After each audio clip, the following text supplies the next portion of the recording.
Who has a 100-word summary of the trouble that exactly one of you got into last week? My favorite Stark. Guy got. Yeah, the guy got. Yeah, Guy that got. says it. And it couldn't have happened to a better person. Alexander's dead. Destil has rolled up a new character. Always. Yep. It's if I remember correctly, it's a Tabaxi swashbuckler / cleric. No. Warforged samurai. Oh, The Warforged Samurai. This is a wood elf rogue cleric. It's like a Warforged samurai that pops out of Destil's, out of Alex's bag, saying, "Hi, I have come here to solve my own murder." It's just another one of Alex's experiments.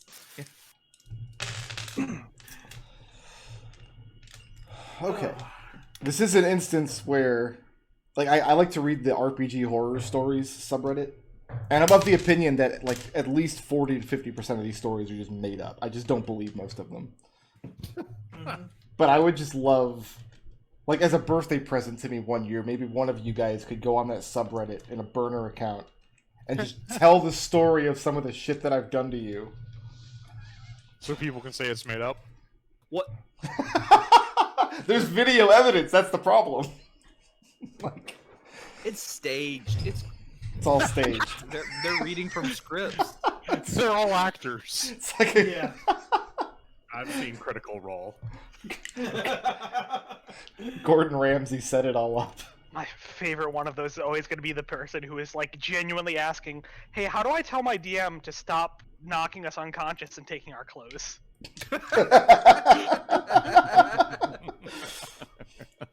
I think that they had escalated to the point where they were like falling asleep in the woods and woodland creatures were taking their clothes. Take the fetish out of the DM. Listen, Please. if they didn't want that to happen, they wouldn't be wearing clothes. That's true. That's fair. Sometimes my favorite part isn't the story itself, but like the responses to it. Like someone will post a story about a kind of innocuous thing a DM did. Like, oh, he had a dragon roll a critical hit and decided to not fudge the die, and I died in one hit, and I got mad and left. This is one of their comments will be like, sounds like that guy's got serious problems. He's gonna need years of therapy. You really need to get out of that group before he does something terrible. So, Brooker, you just not a month and a half ago or whatever it was, rolled like 5d8 or 5d12 or whatever. No, it was 10d12. It was 5d12 normally. Yeah. I You didn't don't even have that many 12s. Don't nobody has that many D12s. So, Treble. Here's my dice situation. I have like my giant bag of dice. Okay, it hangs up on a hook on my wall. Next to it, I have like my actual usable smaller bag of dice, which hangs next to it, which is the dice that I take out.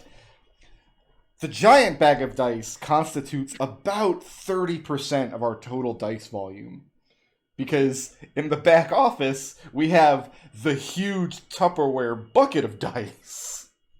Ah, you are the dice goblin. I got you. Here's what you can do, because Dragon Con is this weekend. It's the 5th year in a row I haven't been able to go, unfortunately. I can't wait to go back. But They didn't even cancel it? I think they did. But we haven't. Like an online? We haven't gone for several years. Stuff, yeah. Combination of us buying a house and not having money, and our hosts having a baby and not wanting us in their house anymore. Like assholes. Right. But Suck assholes. and when you go onto like the sales floor in Dragon Con, you can go up to like the Chessex booth, and they have just this giant vat of dice, and for like $5 you can take their huge scoop and just get a big scoop of dice. And we've done that 2 or 3 times now. Chessex is pretty good. Is like one of the better brands. They're the only brand at this point. Yeah, the only brand that I was. Somebody gave me. Well, I mean, unless you start like talking about like the big artisan dice, but like they have like science dice. Hold on. There's a company called Wiz Dice apparently that made a big bag of dice that I bought on Amazon, and they're good quality dice, and it was a lot of them, which I needed because I was starting a campaign. Yeah. Game Science is the other one. Yeah, somebody actually ordered me a set of Game Science dice like yesterday, so I'm gonna see how good they are because I'm using I have a humongous bag of dice that I bought, but they're all like teacher aid dice, and they are horribly imbalanced and not good, and they don't roll well. I am on Amazon looking at dice. Thank you. Google bag of holding. That's the one I have. So, just to recap where everybody is in this haunted mansion in the forests, ravaged by thunderstorms, Lucius was put up in this room, in the breezy bedroom, with a man named Aylesbury, who has a large, mysterious chest. Everybody loves large chests. Seeker and Florian were put up in this room, which is called the Doll Collection Bedroom. Oh, right, the awful doll room. I remember. Alex was put up in this attic bedroom. Gus was put up in this storeroom where they rolled out a straw mat for him and tried to make it comfortable. But Gus can't sleep by himself, so he immediately dragged his mat into this room and slept there instead. Other people in the mansion. There is Mordecai, the tall, gangly butler, whose clothes seem too tight and too short for him. There is Mrs. Bobkins, the jovial maid and cook and serving lady with terrible allergies. Biscuits, the young boy who is hiding a litter of kittens out in the kennels. Yep. Nellie, the teenage serving girl who tried to get her mac on with Lucius. Amner and Jimna, who are a newlywed couple of dwarves. They are staying in this room here. Aylesbury, as mentioned, is staying in here with Lucius. Toriath, the wounded, fearful huntswoman, has been given the orange bedroom, so called because it is incredibly orange. And during the day, your good friend Vladislav showed up. Vladislav being the guy who kidnapped 6 people and turned the thing that made them possessed. Allegedly. So because, for whatever reason, you guys don't trust Vladislav at all, even though he's innocent and hasn't done anything wrong, It is a mystery. you decided to hold watch in this second floor hallway. Next door is the second floor commons area, which is where they threw out a mat for Vladislav to sleep on, them being out of guest bedrooms at this point. Lucius is taking second watch, so you've relieved Alexander. Mm-hmm. And you haven't been out there for a few minutes before this door creaks open, and Jimna, the dwarf lady, steps out, and you see she's got some, like a linen or a pillowcase or something wrapped around her arm, and she's holding it just below her wrist. And she seems worrying at it, and then she notices you're in the room, and you kind of takes her aback for a moment. What's your reaction? Lucius will cock his head to one side and said, "Good evening, man. Trouble sleeping?" She shakes her head. She says, "I seem to have burned myself slightly. I'm just going to step outside and hold it under the running rain." Be careful. And she shoulders past you, and she heads out through the like cleaning cupboard here, out onto the balcony of 11. Mm-hmm. A few minutes after that, you hear a scream from upstairs as Alexander is brutally murdered. And I will be booking it upstairs. Okay. Seeker and Florian are also awoken by this scream.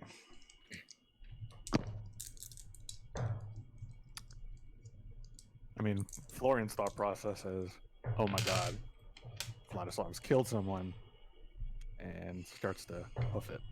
The dolls have killed someone. All the dolls are accounted for. Yeah, let's book it. As you come into the orange bedroom, you realize that Toriath is not in her bed. Oh no, Toriath has been killed too. Coming into the commons, you see Vladislav he's got this table dragged to one side and has a straw mat in the center of the room. And you see he's kind of stretching looking around with confusion. Looks up to you guys, reaches out and grabs his big floppy hat, puts it on his head, starts to pull himself up. What do you suppose all the commotion is about? 1 second. Mhm. Seeker says, Toriath had a cast, right? Yes. I'm going to cast locate object looking for that cast. One of her, not a cast as such, I mean, they didn't have plaster casts. Yeah. But one of her legs she had in a splint. She was getting around on a crutch. Yeah, I'm going to look for that splint. Okay. All right. Casting it using a spell slot, or are you going to try to do it as a ritual? Casting it using a spell slot. Okay. And you do not notice the splint anywhere inside of 1,000 feet. Okay.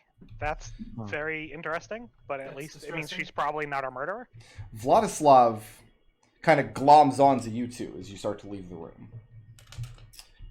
I bet he does.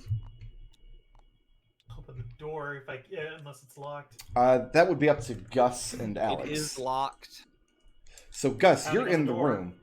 There is actually a window on the front of this room. You can see it on the 3rd floor attic up top here. And when you snap awake, rain is pouring in through that window that's been broken, and broken pieces of it are strewn inside along the floor. Alex is laying in the straw mat on the floor, and he's been brutally stabbed at least 3 times. And then you hear the latch on the door from the other side and pounding. I recall that I saw the figure jump out of the window last week. You saw something moving for a moment across I'm the going roof. Yeah, I'm going to chase Alex, after it. Gustavus. I'm going to yell out. I'm going to jump out the window. Make But a- on my way out, I'm going to look out the window to see if I can get to the roof. Yeah, No. it's this window right here. You can climb out the window and get onto the roof. Okay, I'm going to yell at Lucius to just break it down, and I'm chasing after something. Alex has been hurt really badly, and then I'm going to go out the window. Make a dexterity saving throw. Oh boy, this is going to be good. You know it's gonna be good. Think you just told Lucius to break this door down? Let's see. That is a 17. 17. Yep. The roof is extremely slick after days and days of heavy rain. And, as you can see, the slope of it is fairly extreme. Getting a foothold on this roof is nearly impossible. So you scramble out of the window. And I'm going to give you one of 2 options because you passed the save. You can either scramble back into the window, or you can slide down and catch yourself on the 2nd floor below. I guess go back into the window. Okay. And then And what's your passive perception? not great. But it's a number, surely. 11. 11. Okay. Not bad.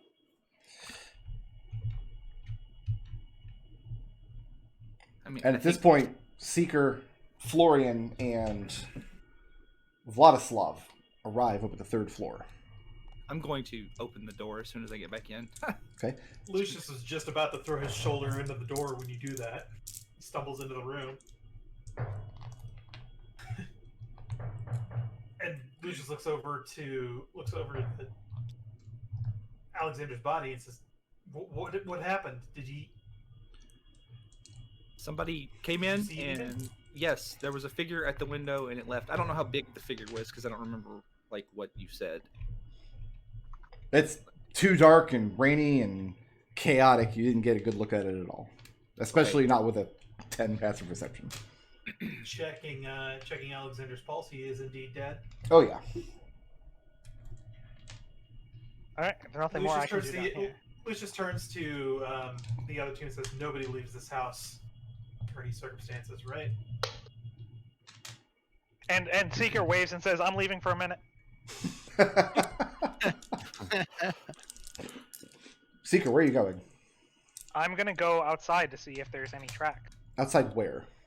Outside the front door, because he said someone went out on the roof, which to me says they're probably not still on the roof, so they must have come down somewhere. And if they're coming down from a second floor building, they either went hard and they'll have left like a gash in the ground, or there's like a rope somewhere. Okay. Opening the front door and looking out. You have dark vision, yes? Yeah. The dark vision almost isn't required to see out into the front yard area. And just to, as a reminder of the whole grounds, the house itself sits on a hill. The hill is surrounded by a wooden, like, palisade. Like a large wooden wall with a gate that was open when you arrived. Going clockwise around the hill, first you come to a small cemetery off to the side of the house. Back behind the house is the kennels, where Alex spent most of yesterday building a quarters for Biscuits and Kittens. Then coming around the right-hand side of the house is a stables area. I'm sorry, it was kennels and then a well house and then the stables. Looking out the front door, there's so much lightning, and it seems to be accelerating, and the storm is only getting worse and worse. Give me a survival check at disadvantage.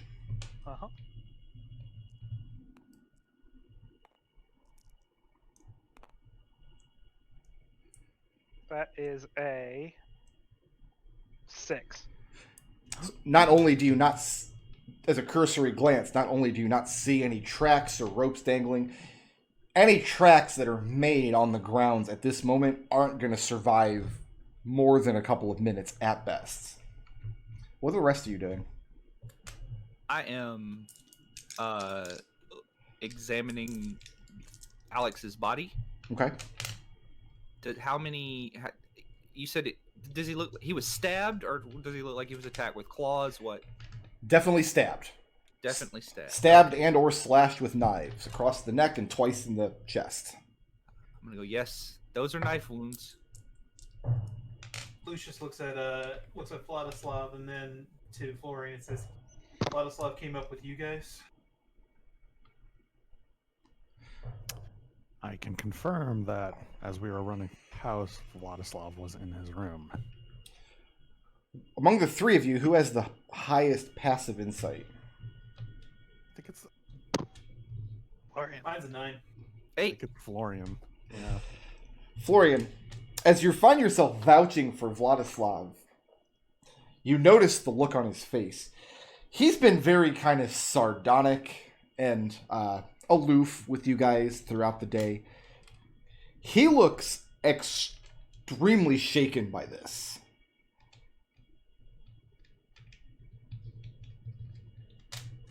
So either he's doing a very good job at feigning concern, or he is genuinely concerned about this situation for some reason. At this time, you hear a voice calling from downstairs, or Seeker, you hear a voice calling from behind you. As two people come in through the servants' entrance on the side of the house. And you hear Mrs. Bobkins calling out, "Good heavens, is everyone all right in here?" They see Seeker standing in the doorway, and Mordecai is with her. Lucius says to Florian and Vladislav and we're all going, everyone to the commons room on the first floor. I'm going to put my armor on first because violence. I will be down as soon as I get equipped, Lucius. So you guys are calling for everybody to come into the commons here, into like the dining area? I'm going to turn my back to the two people that just came in and say there's been a murder on the 3rd floor. I'm going to look for tracks for the couple of minutes while they'll last. Okay. And then I'm going to duck outside. I'll be And back in like 3 minutes. you're outside for 10 seconds before you are completely drenched. Okay. What are you doing out there? I'm just going to be attempting to find something, any kind of like depression or like something that indicates where somebody might have fallen. Okay. From the third floor. Make an investigation check. Uh-huh. You guys upstairs as you're coming down, you're joined by Amner from his bedroom and Jimna, who comes in from the balcony, still with something wrapped around her arm, and she's keeping pressure on her upper arm. So a seeker comes back into the house after his investigation, which was what? 15. 15. You don't see a depression anywhere outside. You don't see where the earth might have been turned over by somebody crashing in the ground. That being said, there's a lot of mud, and it's entirely possible that somebody did, but the rain has just covered the evidence already. All right. Here's who joins you in the dining room. Mordecai, Mrs. Bobkins. They bring Nellie in from outside. They found she's wearing her nightgown, and she's kind of soaked. And they found her outside the stairway, because remember, the stairs go outside, and then right next door are doors that lead down into the basement level, which is the servants' quarters. She was crying, and she seems that she was very shaken up about something. Biscuits is not there. Amner and Jemna come down with you guys. Aylesbury is not in his room. Toriath is not in her room. And Vladislav is with you. I'm going to clean myself off and then make my way into the common room. You have to cast Prestidigitation 6 times. 6 times. It takes about 30 seconds, and then I come in and say, did you guys find anything upstairs? Not as of yet. All we've been able to really do is come up with, he was in fact stabbed 3 times. No weapon in evidence. 3 times is an awful lot of times to stab someone. Mordecai and Mrs. Bobkins are distraught by what has occurred. And Mordecai starts taking charge of the situation. He says, "We must search the grounds." Agreed. And Vladislav pipes up. Says, "Well, perhaps we should search the grounds in pairs. Any one of us could be a suspect." And he looks over at Florian, and then at Seeker. Lucius is staring right back at him. Isn't he the one that we came through the room of? Yeah, but he knows you're magicians. So you murdered the guy that used Misty Step. Ah, damn it. He's right. He got us. Vladislav also looks at Gus. Says, "I see that the man who is sharing the murdered man's room has put on all of his armor."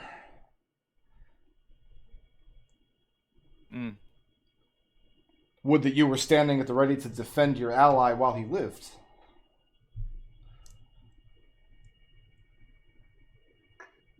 Gus doesn't say anything. He just kind of looks straight ahead. Okay. Who is going to search where? I'm going to tell Mordecai that it's going to be difficult to find anything outside. I was just out there. Mhm. But I'm going to ask if they know anything that the people who are missing always carry on them. And I tell them that I looked for the cast, or the splint of... I wrote her name down right here. Toriath. Toriath. Fantastic. I searched for the splint of Toriath, and she's nowhere within 1,000 feet. Mostly it seems like Mordecai and Mrs. Bobkins and Nellie are concerned that Biscuits isn't here, the little boy. Mm-hmm. As far as Aylesbury, they know Toriath pretty well because she's their huntswoman. Aylesbury, however, is just a guest, and they do not pry into their guests' personal lives that much. He does say that any of Aylesbury's personal effects would be in that gargantuan trunk that he has upstairs next to his bed. Is there anything that Biscuits always carries around then? Maybe a favorite, a keepsake? And Mordecai kind of frowns and says, usually a frog in a pocket somewhere. And Seeker nods, even though that's completely useless. So who would like to search where? Pears, you say? That was Vladislav's suggestion. And anything Kind of an Vladislav agreement. suggests kind of goes over well with the staff and the other guests. I'm kind of in agreement. I'll jump on the grenade and go with Vladislav, sure. Lucius and Vladislav are going to check what? We will check around the stable area. Okay. Lucius, was Ellsbury in his room when you left to do the switchover with? I don't think so, but I'll let Brickroot answer that. He was. He was sleeping fitfully when you and Alex switched over. But by the time the murder had occurred and you guys started to gather people downstairs, he no longer was. Blah. I would love the excuse to search Aylesbury's stuff. So anyone who wants to come with me, I'll go I'm with headed you. up there. All right. Seeker and Gus are going to open Aylesbury's chests. Yeah. Florian, what would you like to do? I would like to investigate the crime scene. Are you taking anybody with you? Who's left? All the PCs are accounted for. Yeah. You could take... Amner is willing to help, the Dwarven man. Mordecai and... I mean, the servants are at your disposal if you need them, but they're also going to go... Two of them are going to go down to the basement level and do a more thorough search for biscuits. Okay. We could Bernie's Alex's corpse. Wow. I will take the Dwarven man. I don't know if zombie yet. Scrappy would probably follow you if you just went over there and ordered him to. Scrappy's currently out in the stables. Yeah, I triple checked. Nothing happens to Scrappy when I die. It's just... I mean, it's something you made. Makes sense. Florian. All my equipment will be no longer. All my infusions fade off after 7 days, or okay. 6 days. But So the first thing I need is for everybody individually to make an insight check. Okay. 15 for Gus. Okay, can anybody beat a 15? Florian has an 18. Nope. No. Florian had a what? 18. Oh, 18. I have a 20. Oh, 20. Well, he cheats, though. I do. Here's what happens. Mordecai and Mrs. Bobkins, as you guys are splitting up and you're going to go investigate different areas. Mordecai and Mrs. Bobkins say that they're going to do a more thorough search down in the servants' quarters for Biscuits, who was not in his sleeping chamber, in his sleeping quarters. Something about the speed, the quickness at which they both come out with that is maybe not disturbing, but slightly off-putting. Like, they both have the same idea at the same time, and they don't offer to bring anybody else down with them. Florian, did you already say what you wanted to do? Florian and Amner the dwarf are going upstairs to investigate the murder scene more closely. Okay. Yeah. Because there's a big ol' area here. No one's looked in yet.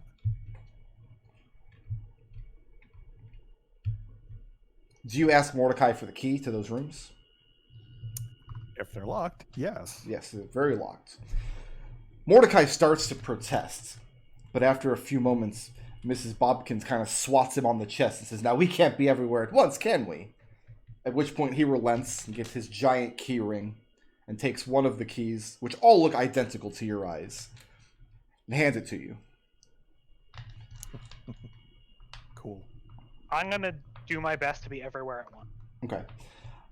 Let's get an investigation check from Florian. You can make this check at advantage because Amner is helping you. Actually, before you make this check, on a scale of 1 to 10, how much do you trust Amner to help you with this investigation?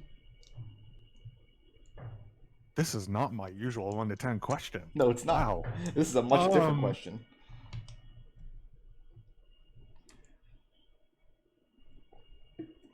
10. 10. Okay, then yeah, go ahead and make the check at advantage. Always 10. Seeker and Gus, when you open up or get back into the room where Aylesbury's chest is, you see that the latch on it is opened, and the lock that was keeping it closed is laying on the floor. The chest is partially open. Do you mind if I real quick do something before I head in here? How quick? Because very quick, because I would like to attempt to be everywhere at once. Mm-hmm. I am going to summon my familiar once I'm around the corner, and then I'm going to cast invisibility on it and send it to follow the two going downstairs. Oh, to follow the servants? Yeah. Okay. That's fair enough. So Aylesbury's chest is sitting partially open in his room when you get upstairs. Let's crack it open and see if we spot anything missing. Yep. Well, neither of you know what was in the chest to begin with. Here's what's in there now. You see several different outfits, different kinds of sets of motley. Juggling balls, an extremely detailed book of human anatomy, various stuffed animals, battered instruments, oil paints, rainbow wigs, and a small metal gizmo that can be fitted into a mouth to alter the wearer's voice in bizarre ways. Also, a small, like a journal or a diary. And just leafing through it real quick, it's just his tribulations of attempting to be a clown and how terrible it's going. However, it does seem he has narrowed down his clown name to either Nanners, Googles, or Boxy. Oh, thank God. And you find you find like a leather case that has been like a knife case. And unraveling it, you see that it's exactly that. Very well made. And there's spots for different kinds of just general use knives that you need on the road if you were traveling. Swiss Army knives will not be invented for 400 or 500 years probably. Or they're a guarded secret in some gnomish lab somewhere. Notably, the two largest knives that would belong in this case are missing. I'm going to real quick do an investigation on that anatomy book. Okay. I'm going to try to, you know how like when you open a book a lot, it develops like a crease in the spine? Mm-hmm. I'm going to see if there's any page that's been like open to in particular very often. Cursory examination of this book, you could not swear that this book has ever been opened before by anybody. Okay. It looks like it is in pristine condition. I'm going to attempt to get a good measurement then of the knives that are missing. Okay. Were you trained in survival? Survival, no. These would be larger than like general use like dinner knives, but smaller than like a dagger. So some kind of use for something in between general use and as a weapon. Gus, you're trained in medicine, right?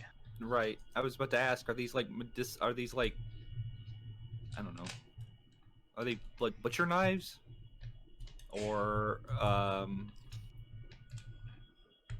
maybe the two knives that are missing, one of them might have been large enough to prepare food with, yes. Right, okay.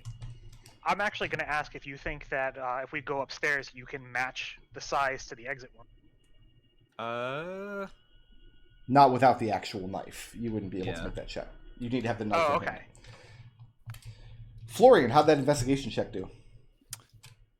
Rolled a 20. Rolled a 20. Nice. Good work.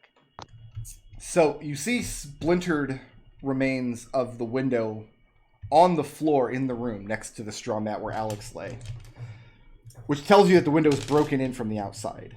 Looking outside and examining the roof outside the window, you see where you have these overlapping ceramic tiles on the roof, and several of them have been broken and shattered either by great weights or by being are you trained in nature? No. It looks like they might have been torn off by great weights. Actually, climbing out onto the roof, as Gus learned, would be incredibly dangerous right now, and because some of these tiles are now missing, it won't be long before water starts seeping into this upper the second floor hallway. Okay. Lucius, you and Vladislav Yes. brought to the stables, and the lightning storm as you were heading out there is only intensifying by the moment, and you see a figure in the rain and the mud, either hunched down or sitting there, kind of halfway in between you and the stables. Vladislav, underneath his wide-brimmed hat, he seems to be waiting for your move. Lucius pulls his scepter and shouts out, "Who is it?" And you just hear the battering of rain and a clamor of thunder in response. Approach it, ready to blast if this figure gets hostile. Okay? As you approach it, it's a humanoid man. And after a few more moments, you recognize the figure of Aylesbury. And he's indeed sitting in a mud puddle, wearing his night clothes. And he's covered head to toe in spatters of mud. And he's rocking back and forth in this mud puddle with his arms clenched across his chest, singing softly, "Black socks, they never get dirty. The longer you wear them, the blacker they get. Sometimes I think I should wash them, but something inside me says don't do it yet. Black socks, they never..." And he over and over and over again. Lucius hoists him up to his feet and says, "Can you give me a hand with him?" to Vladislav. Vladislav looks over him for a moment, and he holds out one of his hands and summons a light cantrip, so you can get a good look at him. And he is covered in mud all across his face and his arms and his legs, but also blood. So we really want to bring this one inside? We could do everybody a justice. Perform an execution right now and solve this mystery.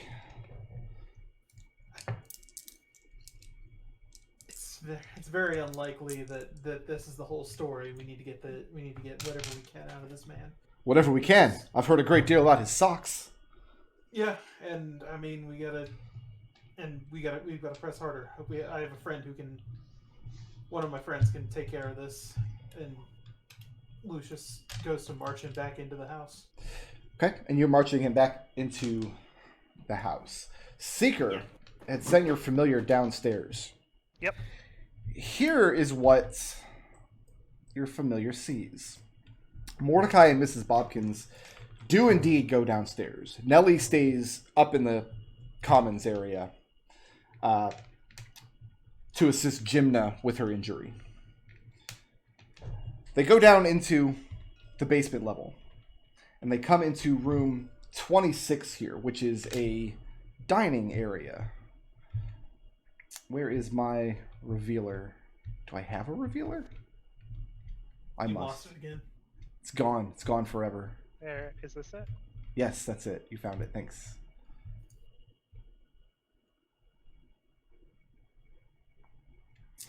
They said they were coming down to search for biscuits, and they do seem concerned. And you can't actually hear what they're discussing because you're watching them through a familiar. No, my familiar can talk to me, so it can give me the gist, but I can't hear the exact words. Okay.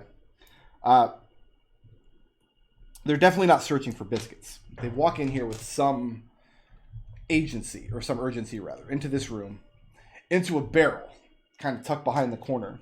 And Mordecai raps on it in a very deliberate and methodical way. After which, the lid on the barrel pops off, and a creature pokes its head out from inside. And you see a yellow-skinned goblin whose face and neck and upper torso, he's wearing breeches, but that's all he's wearing, looks brutalized by years and years of war, which is befitting for a goblin of advanced age. As the creature climbs out of the barrel and starts conversing with Mordecai and Mrs. Bobkins, you see that his right leg is twisted and useless, and he moves around on a crutch that actually attaches to his right arm. To be clear, just because people are talking now, if anyone speaks anything but common, my familiar can't understand them. The creature is speaking Goblin, and you get the gist through your familiar that only with great difficulty do Mordecai and Mrs. Bobkins communicate with this goblin. Okay.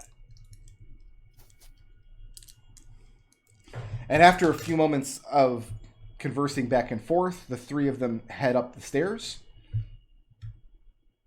Mordecai and Mrs. Bobkins come back into the house. The goblin, on his crutch, he pulls on clothes. He pulls on a shirt and a heavy coat with a hood to protect him from the rain. And he heads out from the house in the direction of the cemetery. All right, I'm going to tell my familiar to follow him, and then Okay. if it gets close to an hour, to come back. While my familiar is following him, it's still able to to know what's going on, but it can't talk to me because it's 100 feet away. Okay. So once it gets back, it'll fill me in. But if it disappears, then I'll never know about it. So what's next? You guys complete the first step of your investigation. Are we reconvening in the commons? Yeah, I think Yeah.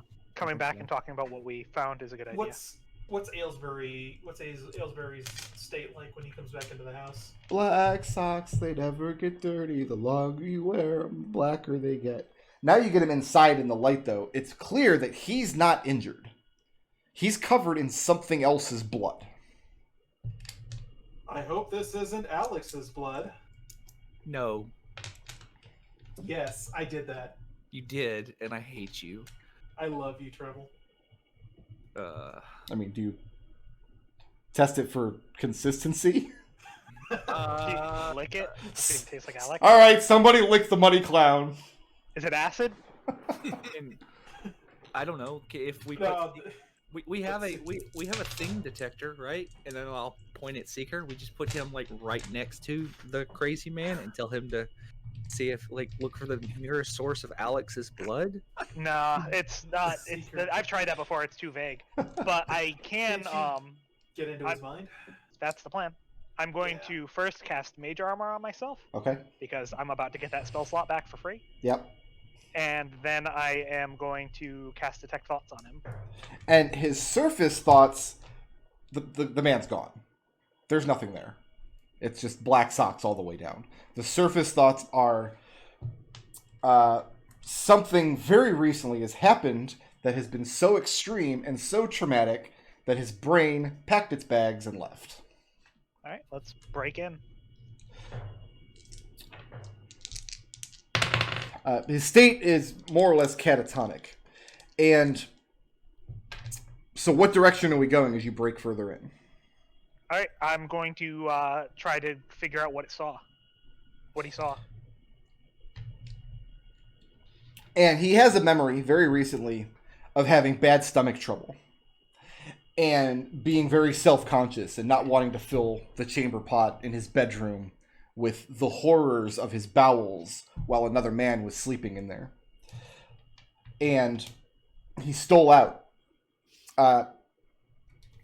in the middle of the night. Went out to the back of the house, realized how bad it was raining, went out some ways towards the stables, did his business, and then there was a loud splash, and then black socks. Huh. And he has no memory of where the blood came from? It's not that there's no memory of it, is there's a brick wall. His mind is shutting down and is trying to push that memory to a deep, deep place where he doesn't have to ever see it or think about it again. Is that something I could work around? Or is that just like it's immutable? We'll see. Are you going to continue with Detect Thoughts? Oh, absolutely. Okay. Mordecai and Mrs. Bobkins come back in the room as Seeker is probing the man's thoughts. And Mrs. Bobkins immediately runs over and starts worrying at the guy, washing off his face with a cloth. Stop her. Please don't touch him. Yep. Mordecai reveals that they have not found the boy, Biscuits. And he is beginning to worry for the boy's safety. Vladislav, we're going back outside. Seeker, you got this? And Seeker just kind of absentmindedly nods as he concentrates on the spell.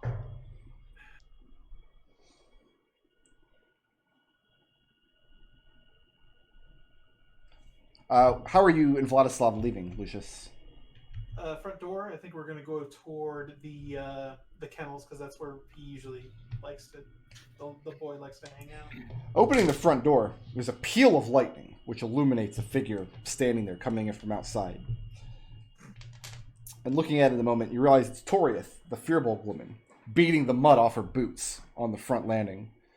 And she kind of quizzically looks inside. She's drenched head to toe.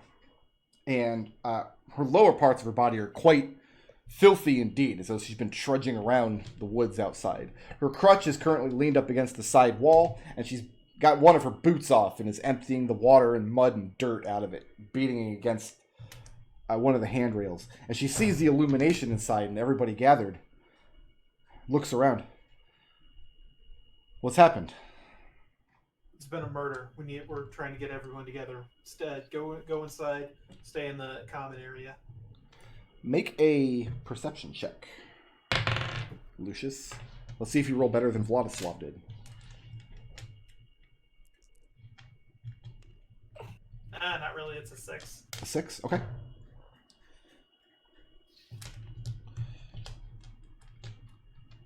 So as Lucius and Vladislav leave, Toriath comes inside. And she sees Seeker doing... I assume just standing next to Aylesbury with his fingers like 2 inches away from his face, just like moving them around in orbit. That's how detect thoughts work, right? What's the story you guys give her? What do you explain as far as what's happened? I'll tell her what I saw. Like, there was a figure that came in the room and stabbed Alex to death.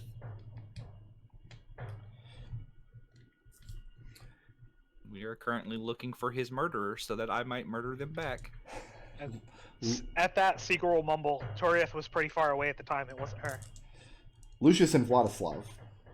Yep. You've only been inside for a couple minutes, but even so, you're sure this storm is twice as bad as when you were outside finding Aylesbury. You go off in the direction of the kennels. And when you get to the kennel door, you hear weeping inside. Open the door. When you open the door, you see the structure that Alex had spent most of the day building for Biscuits' kittens. Completely demolished, completely pulled down and ruined.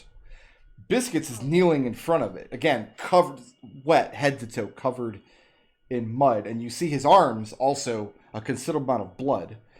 And when he sees you guys walk in, he turns around. His face is marred with mud and his eyes red, and he's holding his kittens, and they've been purposely mutilated. And he looks up, and through his sobs, who would do something like this? That's what we're trying to find out, young man. But we need to get everyone together so we'll be safe. It's just I can't for him to come. bring them inside. Mrs. Bobkins will still get sick. It's just not. I'm sorry, young man, but you have to leave them here for now. And he seems like completely against that idea. Vladislav is standing behind you impatiently and says, just pick him up. What could he weigh? 30, 40 pounds? Shall I put him to sleep? You could drag him back then. I'm a little noodly armed, Vladislav. I wouldn't. I'd rather him come in power. And let's see. I got magic for this, I think. Seeker, you don't have to make checks. It's all down to his wisdom saves, right? Yeah, he has to make saves. Ooh, a 1. So you're going deeper. And as you go deeper, you find different versions of the same story. Like his mind is rewriting what he saw and trying to get to a point where he can reconcile what has happened. His thoughts are just... you think he may be looking at some level of temporary insanity. Okay. In that case, I am going to... I don't want to waste the rest of the spell, Mm-hmm. so I'm going to turn to Mordecai, and I'm going to say, when I got here, the mansion was suffused with some sort of magic, and I think it's time to tell us what it was. And then I'm going to turn the spell on him to get his surface thoughts at that. His surface thoughts, as you... Okay. Putting the spell on him and getting his surface thoughts. His surface thoughts are that he is certain that Stuggett didn't commit any sort of crime. And that he'll have to keep Stuggett hidden in one of the tombs until the rain clears and the guests have left. That's the surface thought. Okay, and I'm going to switch it over to Mrs. Bobbins? Mrs. Bobkins to check if she has any thought of that as well.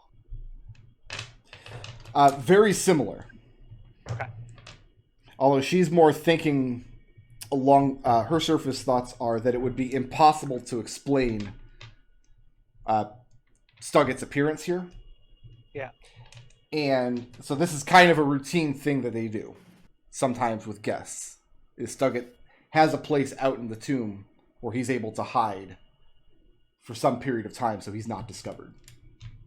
And I'm going to attempt to kind of like jolt them out of worrying about Stuggett and more focus on what I'm saying by saying, I'm not asking about like one particular source of magic. It seemed like it was everywhere. So who are you pushing into here? Who needs to make a wisdom save? I think I am going to... I'm going to see what Mordecai says first, and then if he's still evasive, I'm going to push in. Mordecai tells you that Bicklebell House is very old, but as long as his family has worked the grounds, there has been no powerful magics at work within or without its walls. Okay. Can I do an insight on that? Make an insight check, or you can push in with detect thoughts. Your choice.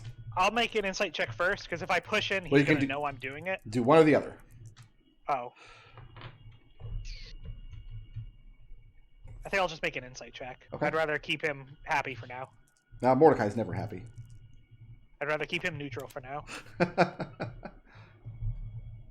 Oof. That is a 8. The deal with Mordecai is that you get the sense, just because of his demeanor, that even if he was giving you a straight answer, you're still not sure you would trust it. Okay.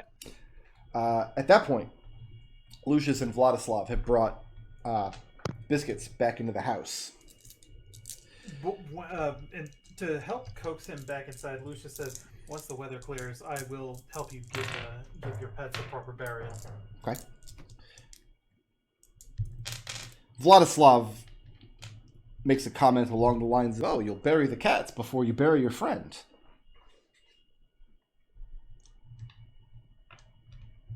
I don't want to hear it from you right now. You already heard it. It's too late. And Lucius says that's Lucius's response. I don't want to hear it from you right now. And as you're coming back to the house with the boy, you hear the loudest thunder strike of the evening, crashing through the kennels. And part of it becomes illuminated with fire. As you're getting back to the house, the lightning continues to intensify. Gus, Florian, the two of you who have been in the dining area this whole time, you two make me a perception check, please. Perception check. You got it. Gotta check that perception. 14. Gus, how'd you do? Treble, you're muted. What a nerd. Also 14. Okay. 2 curio cabinets in this room. This north one and the south one. This north one was filled with beautiful elven weapons. And during the day there was an incident where Vladislav opened the lock on the case and then smoked a pipe in the room against Mordecai's wishes. And Mordecai had the weapons taken down to be cleaned. At some point in the evening, some of these weapons had been returned. Some of them had been brought back. The 2 fencing EPs, blackwood arrows, and there were 3 fine daggers and 2 knives in the case. And they're all still missing from this case. The Southern Curio is filled with fine liquors, which Mordecai has not unlocked yet. Is the weapons cabinet locked? It is now, yes. It is now.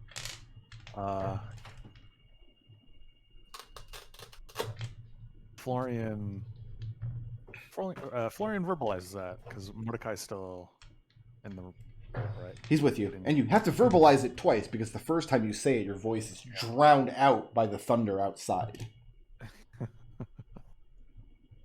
And Mordecai tells you that Biscuits was seeing to the cleaning of these weapons with silver polish, and he has not yet completed the task.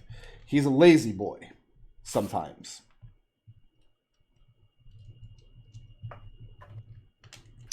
And they brought back Biscuits, right? They did, and Biscuits, his arms have blood all up and down them, and he's been rained on and drenched, and he is beside himself with grief over the loss of his kittens. Florian takes no mind of the grief and just asks Biscuits, where are the daggers at this moment in time? Because that's how Florian calls. Mrs. Bobkins has to repeat the question in a less standoffish manner, Florian way. with a little compassion to it. And he admits that he didn't finish polishing all of them, but the daggers and the knives should still be downstairs. And Florian starts to head downstairs. I'll follow him. What are you doing? Mordecai tries to assure you that there's nothing of note to look for. Well, I hope there's something to note to look for, because if the daggers aren't there, then we know what the murder weapon is. So, he doesn't try to bodily stop you. In fact, he probably couldn't if Gus is going. He follows you downstairs here to area 25 here, which could just be a general storage area, but you see where it's been converted into sleeping quarters for Biscuits and Nellie.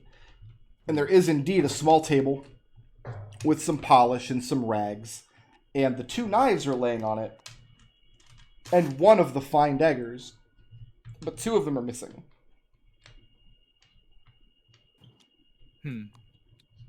Gus is going to just... we came in here, right?